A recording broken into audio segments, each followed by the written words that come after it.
રાજકોટ બી division police સ્ટેશનમાં police દ્વારા કમલેશ સિરોડા તથા અનિલ રાઠોડ રહેઠાણ પાંજરાપોળ સ્કૂલ નંબર 24 પાસેથી ચોરાવ 5 હોન્ડા સાથે ઝડપી પાડ્યા છે અને આગળની કાર્યવાહી હાથ ધરેલ છે।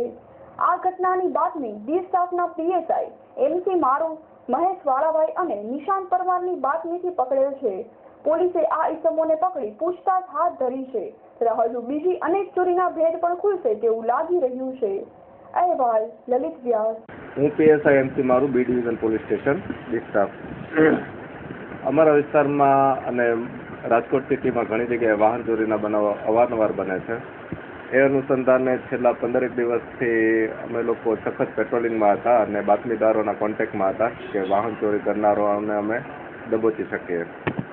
તો એના આધારે ગઈકાલે અમારા પોલીસ કોન્સ્ટેબલ નિકુલભાઈ મારુ, નિશાંતભાઈ, મહેશભાઈ એમને ખાનગી રાહે બાતમી મળેલી કે એક વ્યક્તિ છે એણે અગાઉ પણ બાઇક ચોરીમાં પકડાયેલો છે અને હાલ પણ બાઇક ચોરીમાં સક્રિય છે। એ બાતમીના આધારે બેડીપરા પોલીસ ચોકીની બાજુમાં આવેલ અનિલભાઈ રાઠોડ નામના વ્યક્તિના ગેરેજ અમે રેડ કરતા ત્યાં કમલેશભાઈ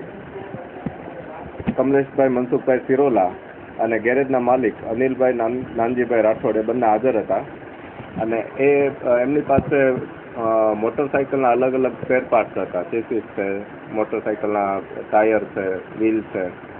એ બાબતે એ લોકોને પૂછપરછ કરતા એમના તરફથી એવું જાણવા મળેલું કે આ જે કમલેશ છે એ બાઇક ચોરી આવતો અલગ અલગ વિસ્તારમાંથી અને અનિલની ગેરેજે લાવી અને બાઇકના સ્પેર પાર્ટ અલગ કરી નાખતા અને સમય આવે એ લોકો એને વેચવાની પેરવીમાં હતા। તો આ ગેરેજ ઉપરથી એવા અમને 5 મોટરસાઇકલ મળ્યા છે જેના ચેસીસ છે એ અમે કબજે કરી છે, એના ટાયર કબજે કર્યા છે, એના મોટાભાગના સ્પેર પાર્ટ કબજે કર્યા છે અને અલગ અલગ પોલીસ સ્ટેશનમાં એ અન્વયે ગુના પણ નોંધાયેલા છે જેમાં માલવ્યાનગર પોલીસ સ્ટેશનમાં 3 ગુના નોંધાયેલા છે, ભક્તિનગરમાં 1 ગુનો છે, પ્રનગર પોલીસ સ્ટેશનમાં 1 ગુનો છે। તો આ બંને અનિલભાઈ નાનજીભાઈ રાઠોડ અને કમલેશ મનસુખભાઈ સિરોલા આ બાઇકની ચોરી કરી અને સ્પેર પાર્ટ અલગ કરતા હોય જે મુદ્દામાલ સહિત અમે અટક કરેલ છે અને હાલ અમારી પોલીસ કસ્ટડીમાં છે। હવે પછીની આગળની તપાસ અન્ય પોલીસ સ્ટેશન જ્યાં જ્યાં ગુના નોંધાયેલા છે એ લોકો આરોપીઓનો કબજો સંભાળશે અને આગળની તપાસ કરશે।